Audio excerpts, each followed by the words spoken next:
you didn't see that.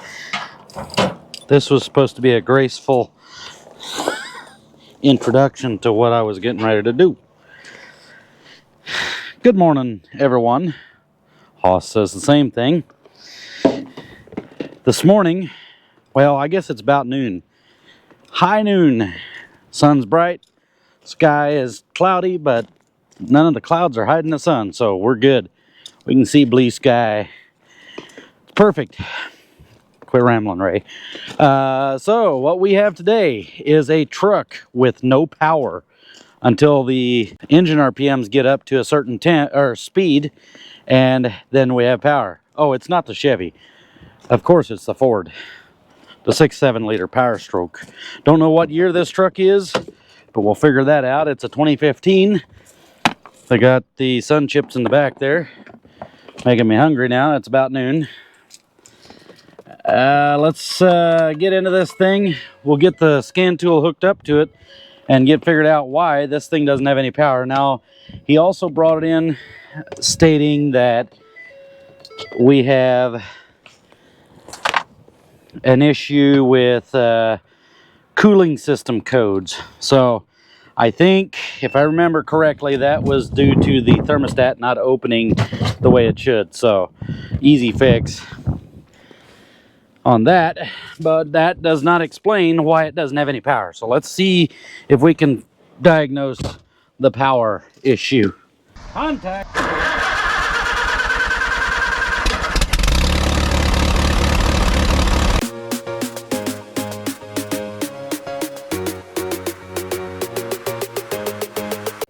All right, let's do a fault scan, see what we get. It would appear as if we have AC that doesn't work all the time. Fires right up. Check brake system. It's got a left front wheel speed sensor, right front wheel speed sensor. He says he knows all about that, so we are not to look at that. All we're here for is the engine coolant temperature and engine coolant temp and engine oil temperature correlation. We may need to look at that a little bit, because we could have an engine oil cooler that is not cooling correctly. But what we want to do here is I want to see if there's something in here that has kept it from building boost, building horsepower, live data, because none of those codes, I don't believe, should cause a horsepower issue. So let's go ahead and just see what we've got here. Usually the coolant temperature below regulated temperature means that the thermostat is stuck open. So we want, let's just look at a few things here. Charger cooler temperature, that's about right. 69.8 degrees. 69.8 degrees. Okay. Fuel rail pressure, that's commanded. Okay, we want to make sure that those two are are within a couple 100 pounds of each other, or should be actually within 100 pounds of each other. Then we want, well, I don't know what they call it here, but maybe boost pressure, manifold intake manifold absolute pressure. Okay, let's do that. So we want to see all of these, show selected, and we want to see if we see a fault or a problem when we go to take off. He says that there's really no power until we get up to a certain RPM. So let's just take it on a drive and see if we can duplicate the issue. We see our fuel rail pressure is coming up to what it wants. Man, I can hear the brakes. Now he thinks the ABS and traction control and all that is on because his brakes are shot, but according to the scan tool, that is not the case. So I'll let him know, but he said don't worry about the ABS.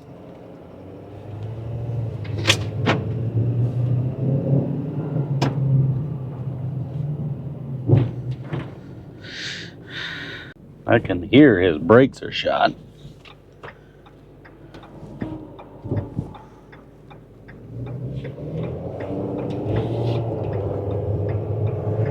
All right, let's see.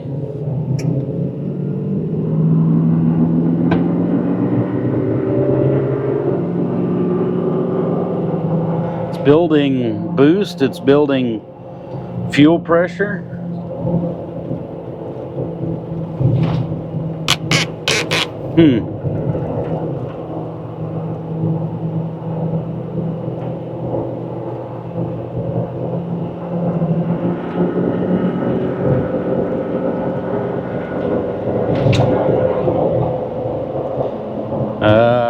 I don't notice anything low in power, to be honest.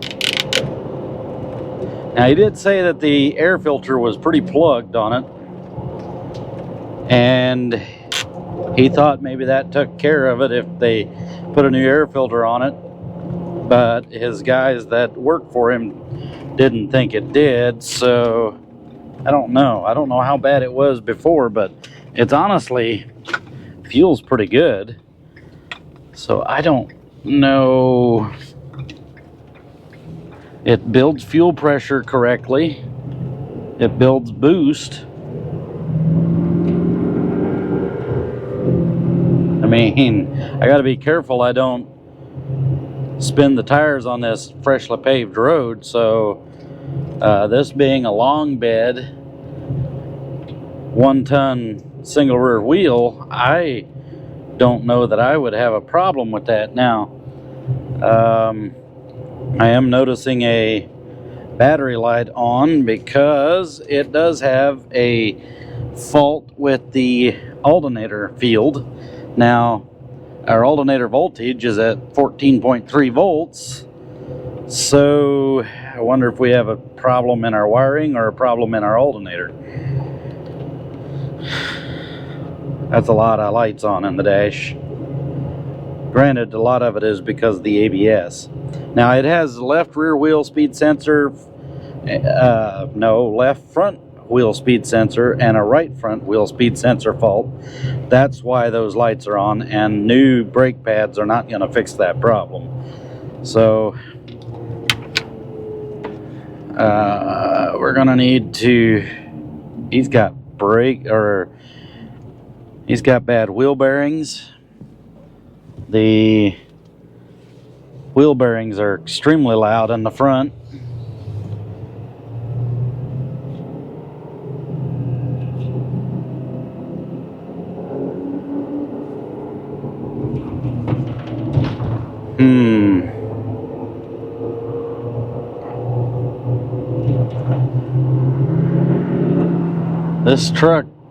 This truck's got good power. I'm not sure. We watched the boost gauge and it climbs immediately, so I don't know. I don't think there's anything wrong with the engine horsepower on this. So we'll take it inside. We'll take a little look at it again, but we're building boost. We're building fuel pressure. I don't see a problem here. We are, though, however, very cool on the engine temperature. We should be up to operating temperature already.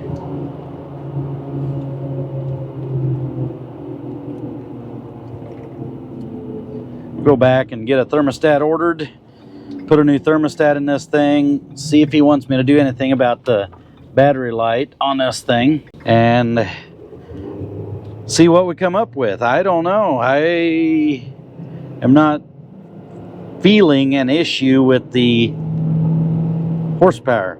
So I did find a few other things though, but let's get it back in the shop and see what we can find. Alrighty then, we're back on this thing.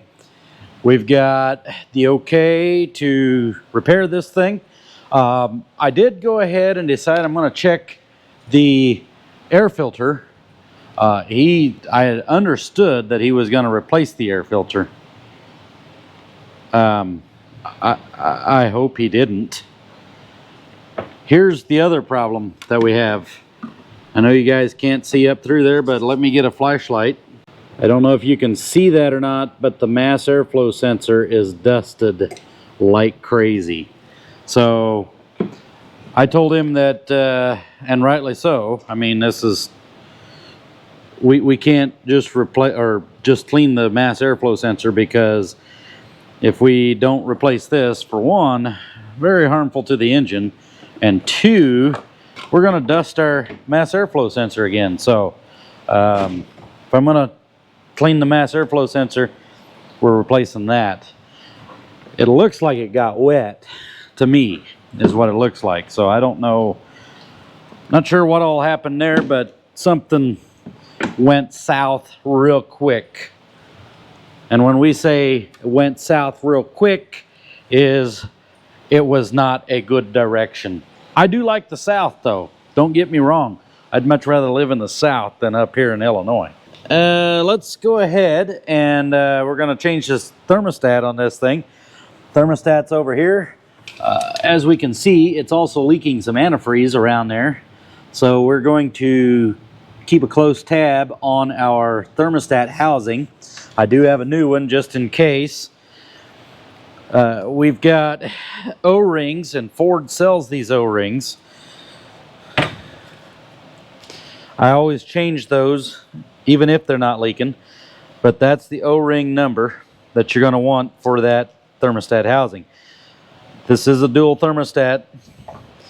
So let's get these things switched out. We're going to need to have a little special tool to get our, well, we don't need it, but makes it easier to get our radiator drained, because it does have a drain, which is odd because a lot of the new vehicles are starting to go without drains for some ignorant reason. Okay, where did I put that tool? Listen, pal, I know it's here somewhere, or I did have it here. There it is, right there, that right there.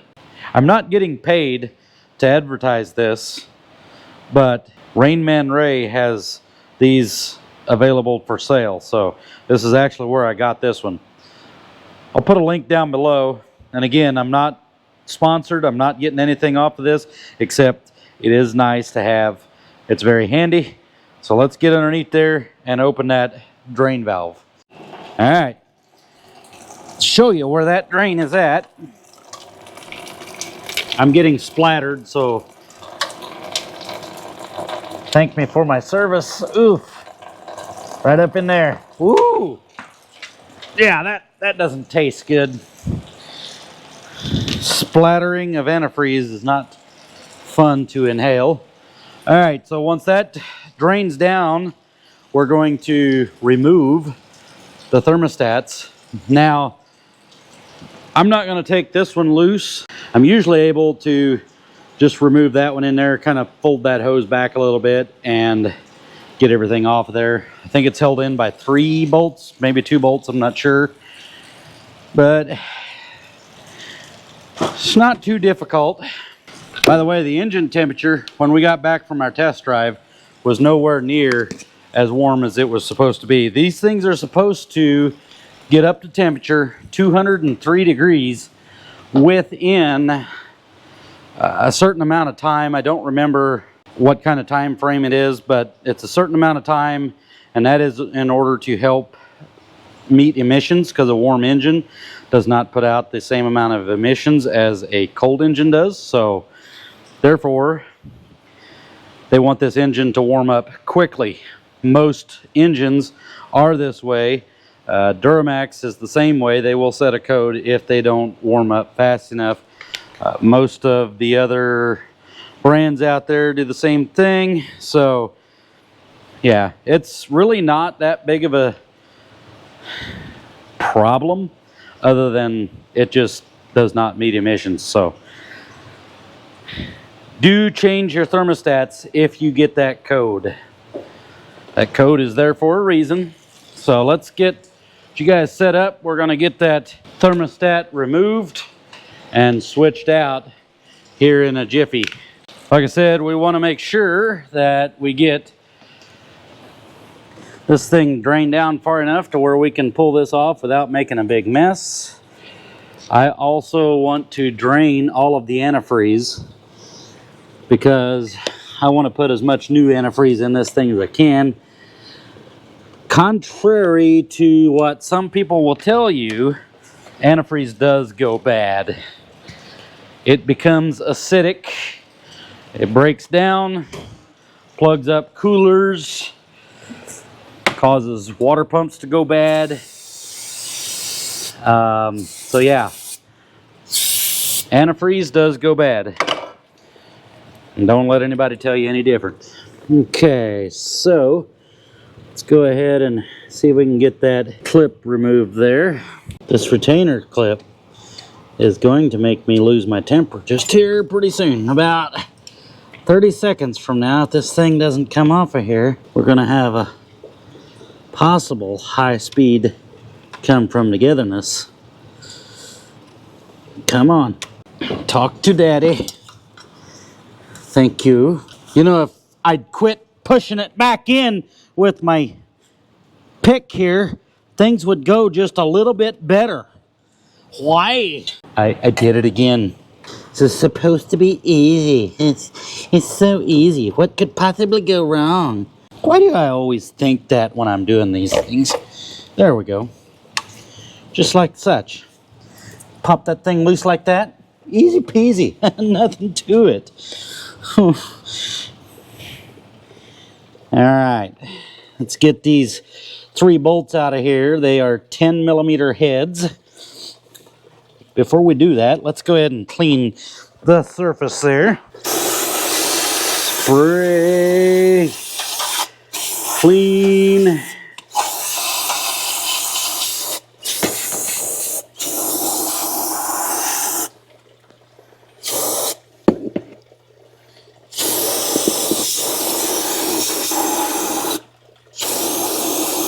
Okay, good. All right, let's get our socket out of our pocket.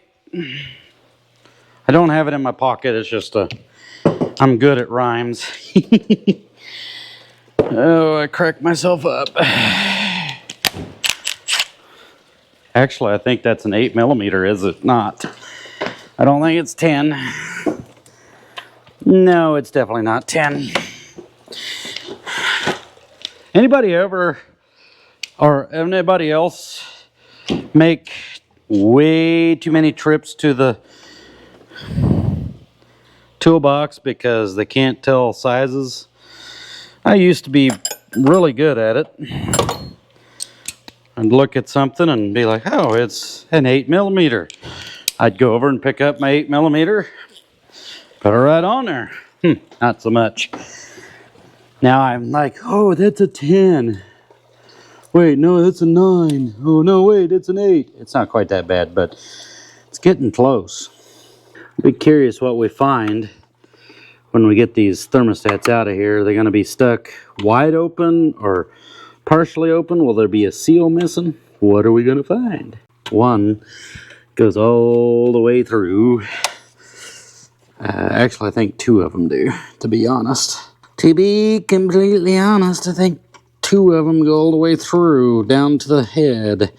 You can buy this crossover pipe and everything as an assembly for like 1,100 bucks. If you want to waste money, you can do... Ooh, I see the problem. Let me get these thermostats out of here, and I will show you guys why we were throwing a code.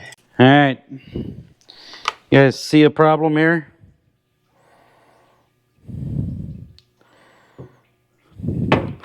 This thermostat, the seal has come apart right here. What that does is it allows way too much flow to get through the thermostat here and will not restrict the flow of antifreeze and will keep it from heating up the way it should. So yeah, we change this and we will be good to go. Smoking gun, as they would say. All right, now let's get this into there, and this goes down in there just like there. Just like that. Perfect. All right, now let's see why our O-ring was leaking. There we go. Okay. Now, let's take a look at this thing. Let's just verify that we have no scratches, no cracks.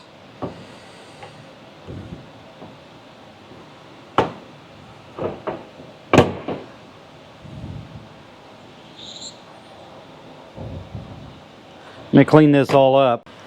Oops, there's a crack running right up through here. I don't think you'll be able to pull it up on camera, but I can see it from the back side here. Alright. We're going to replace this thing too. Here we go. Nice, shiny, brand new. This one should not leak. Shouldn't. Let's go ahead and install these. This, I mean, not these. This. Singular. Alright. Get this down in here. Alright. Torque to specs, which is going to be about a forearm click. A little more than a wrist click, a little less than an elbow click. Alright, now let's go ahead and replace this O-ring in here. It's going to be in just behind this white piece here. Just be sure you don't damage anything here. Now, part of the issue could be this O-ring. It's dried up, flattened. That's why you always want to replace those. All right. I like to put a little Sil Glide, Napa Sil Glide, not sponsored. Just like it. You don't want to put oil on antifreeze O-rings because a lot of them don't really appreciate the oil. But Sil Glide will make it slide on like butter, while not damaging your O-rings that are not meant to touch oil. So it will slide on like butter. I usually put a fair amount on there. Okay. Lubrication. Always lube the rubber O-ring before you install it.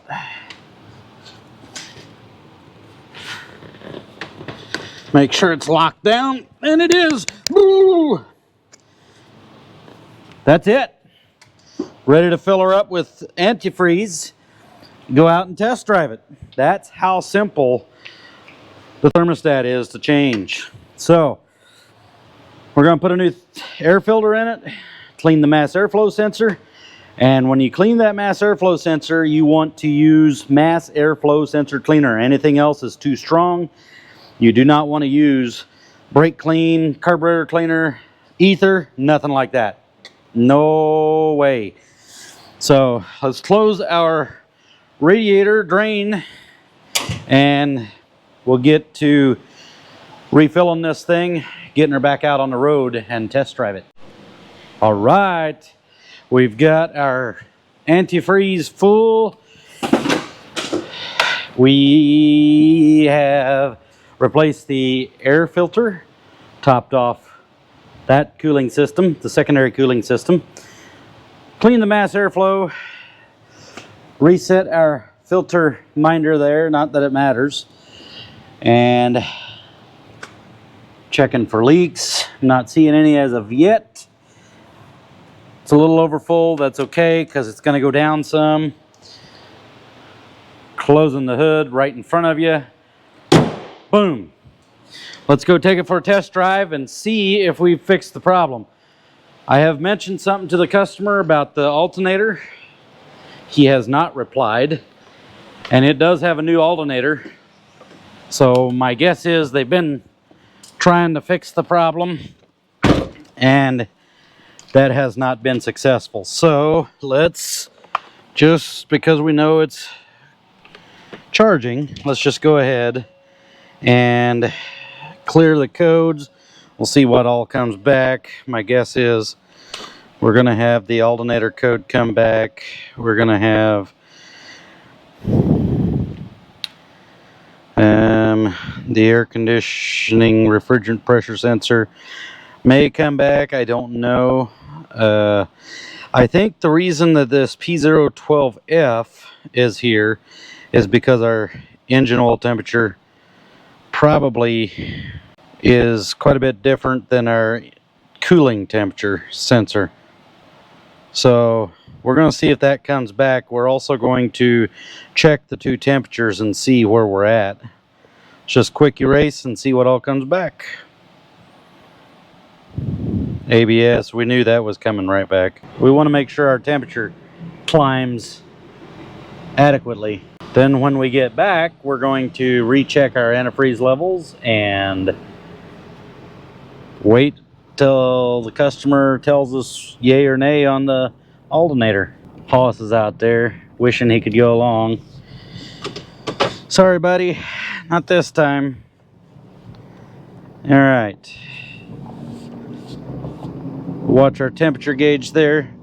Actually, why don't we get into live data on our PCM here? Let's just see. Okay, engine coolant temperature sensor. 1, 2, oil temperature. Okay. Show selected. All right, let's just see what these do. Oh, our oil temperature is climbing pretty rapidly. We may have an oil cooler problem. All right, let's drive it around the section and see what happens. But that's warming up pretty quick. If we remember before, our oil temperature never got, our engine coolant temperature never climbed much over 120. Well, I guess I didn't show it, but it didn't climb much over 120 because of the thermostat. And it's already warming up quite rapidly. And I don't like how our oil temperature is 20 degrees hotter. I don't know what that's supposed to be, I guess. I should do a little bit of research on that. Just see, you know, where we're supposed to be at on that. But I would expect that to be a little bit closer together. But let's just see how hot it actually gets. We're going to drive around the section just like we did before. When we get back to the shop, I'll bring you guys back for a final update on the temperatures that we have here. Well, we have turned the corner and we have no power whatsoever. We're back. We are right to where the customer said he was having issues. So let's see if we can figure out what's going on here, because this thing is like falling flat on its face. And I mean, I can push the pedal way down and nothing happens. So let's look at a few things here. Okay, so our engine engine coolant and oil temperature is still about 20 to 30 degrees difference. Let's take a look here. I want to see some things. I'll bring these up and then we'll bring you back. So one of the things we have to remember here, this thing has been tuned, so we may have an issue where it's not throwing a check engine light because something in the tune. It's part of the problem when we get into tunes and knockoff tunes. They're not from a reputable tuner, and yeah, I don't know. Maybe this one is from a reputable tuner. I don't know that for sure, but we're seeing a lot of tunes coming from China that are not, they're just not, they're not worth putting on your truck. All right, show selected. All right, so I want to see. It's like it has no power.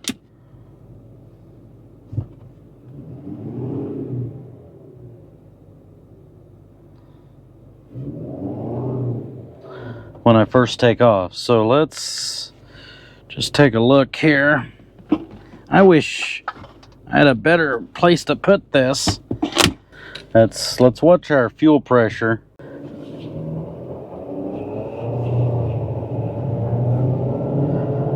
We're back up to making power again. I'm gonna go ahead and, oh, we're way down in power again. Okay. Why are we not throwing a check engine light? Alright, I'm gonna do a little searching around here and let's see if we can figure something out, because this thing is like laggy as can be and there's no codes. So I'm gonna try to see if I can figure out what's going on here. Alright, this thing is still way down on power. Until I almost floor it, then it'll take off like a bat out of you know where. And yeah, the crazy thing is we're getting fuel pressure that we're commanded according to the ECM. We're not building any boost. The question I have, I'm leaning towards we might have a mass airflow sensor problem here, but I'm not 100% sure. It's not smoking at all. This thing has had the climate tax reduction installed, so you know, but it's not smoking, which is usually what would happen if the turbo's lagging. So the question I have is, do we have a sensor that's reading incorrectly, throwing our computer off, and the computer can't pick it up?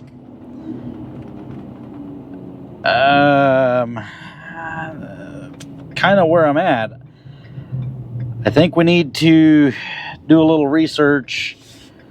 I want to know what the mass airflow and frequency is supposed to be. I want to know, yeah, because usually when we have this problem, we have a problem with fuel pressure.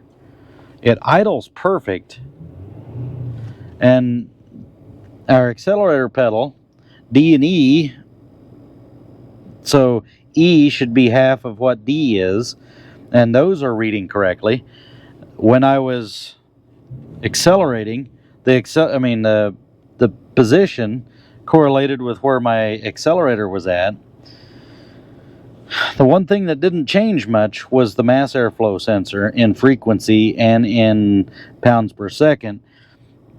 Once it would start taking off like crazy, we would get a rise in the mass airflow sensor pounds per second, but until then, no, we wouldn't get anything. So the question is, do we have a turbocharger that's got a problem, or do we have a mass airflow sensor that's reading incorrectly, or do we have something else going on here?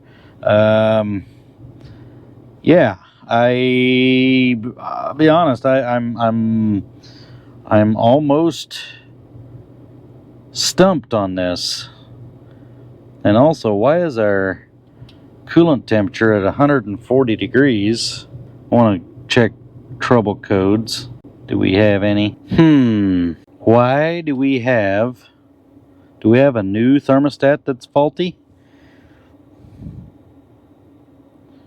Or do we have a bad temp sensor? I'm going to be a little upset if we have a bad thermostat.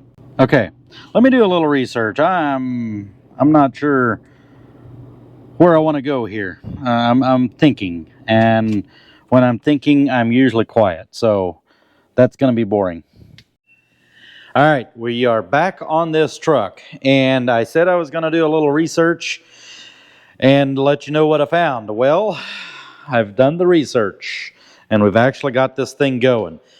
We've got it working.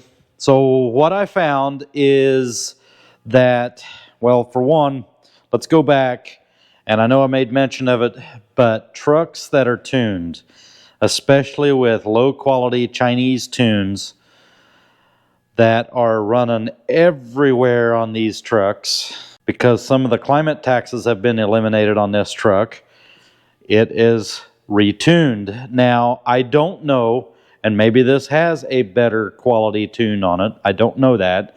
I don't know what kind of tune is on here, but because of some of the tunes that we're seeing on some of these trucks, the issue becomes, it becomes very hard to diagnose these things, because some of the mass airflow readings and some of those readings are not factory anymore. So what I found is that the hertz on the old mass airflow was reading correctly at idle, but under a load it would never go above, I believe it was around 6,000 hertz. So I went ahead and ordered a new one, because I found that the best way to test these is to replace them. It's kind of an expensive way of doing it, but I didn't really have much of any other option to go off of. So I put a new Motorcraft mass airflow sensor in it, took it out, drove it. This thing runs like a complete different truck. And now our hertz reading is up above 7,000 under a heavy load. So we know that now this one is reading correctly. The engine runs good.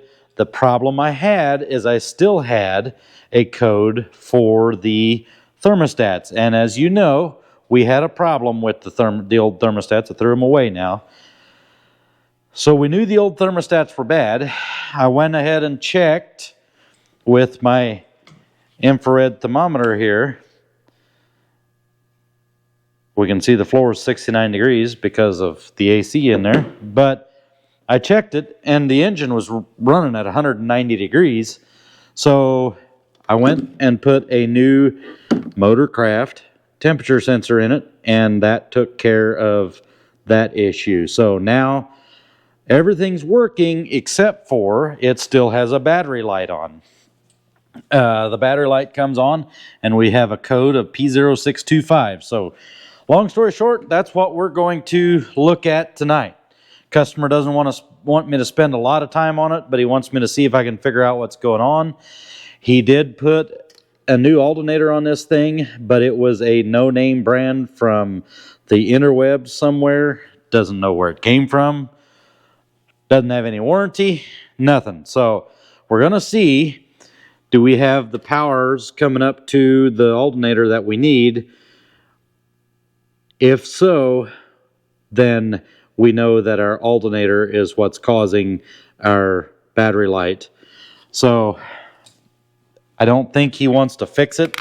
He just wants to know, is it the alternator or is it not? So if it's a wiring problem, we might be fixing it. But if it's the alternator, then we won't be fixing it. All right. So here is the wiring diagram. And I hope I can explain this. But we have on pin number 3, we have constant power, 12 volt ground power, coming to pin number 3. Pin number 1 is a 5-volt signal coming from the PCM, powertrain control module.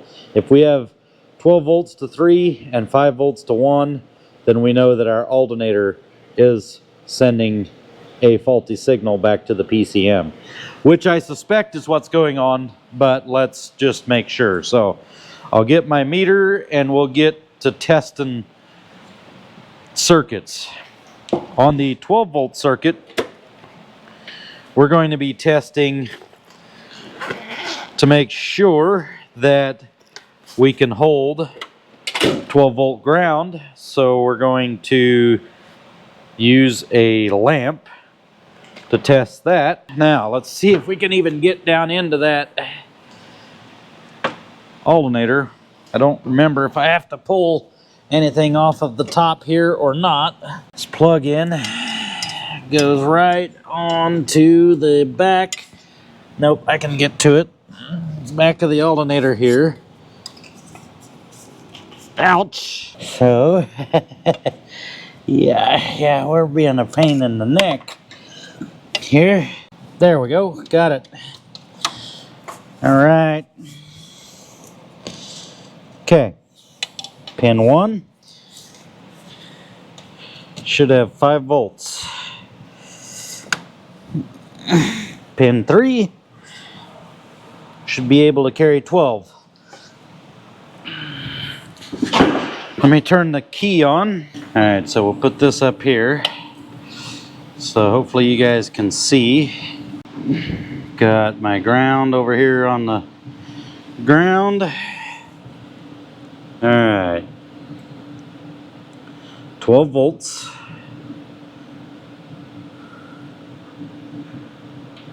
And we have nothing.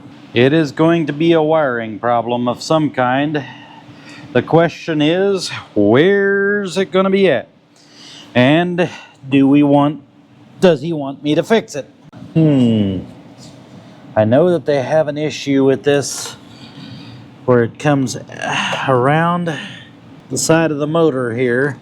Well, first of all, let's just make sure that our 12 volt can carry what it needs to carry.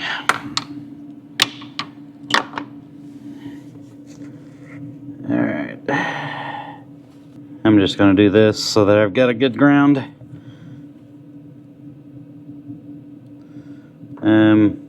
Nope.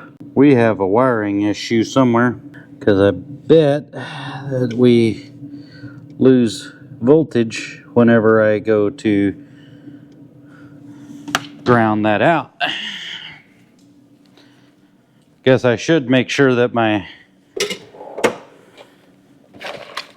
light works. For sure. Yep, we lose voltage. All right, well, we have a wiring issue up to our plug somewhere. Let's check with the customer and see what all he wants us to do, because I don't want to get deep into this thing and he says, I don't want you to fix it. I'm just nosy. I want to see if there's anything over here. There's already one overlay harness installed. That's probably not a good sign. Okay, well, I'm gonna call the customer. We will see what he wants me to do. He had said don't spend too much time on it, so the little bit of time we spend on it's probably been long enough. I'll be back when I know what I'm doing with this thing. All right, everyone.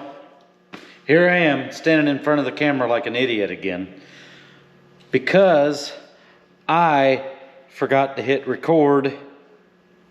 You'd think that I would not be doing that by now, but I don't know. I got busy.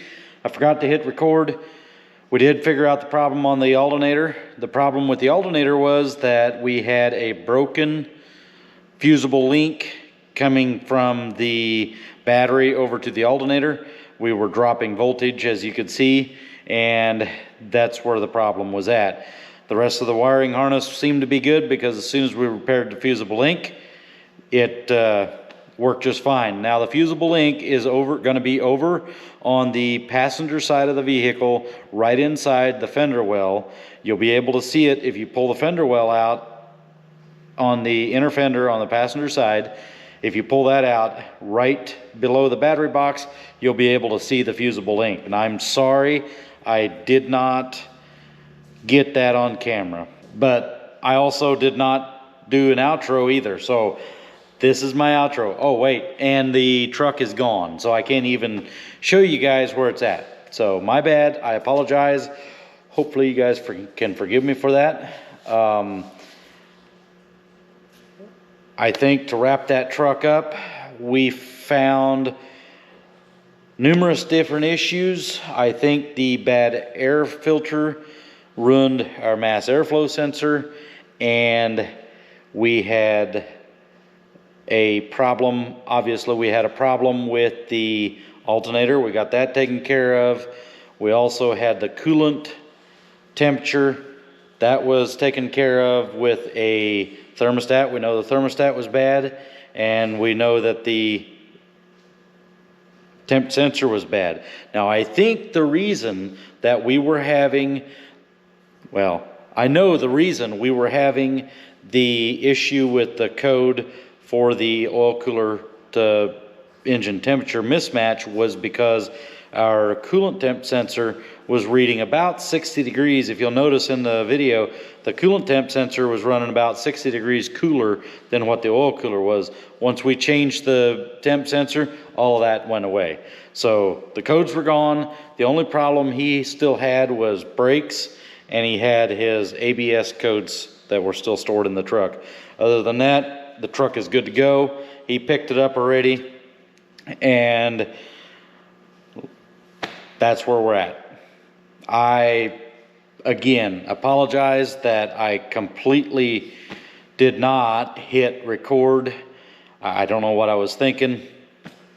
I don't know, but I promise I will try not to do that again. So, hopefully you can forgive me. Have a great day. Remember that let's be kind in the light of recent events.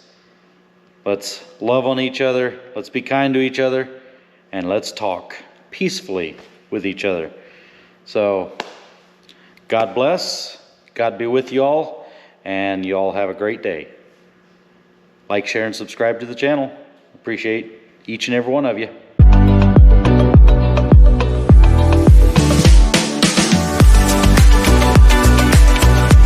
A few weeks later. Generate by AI.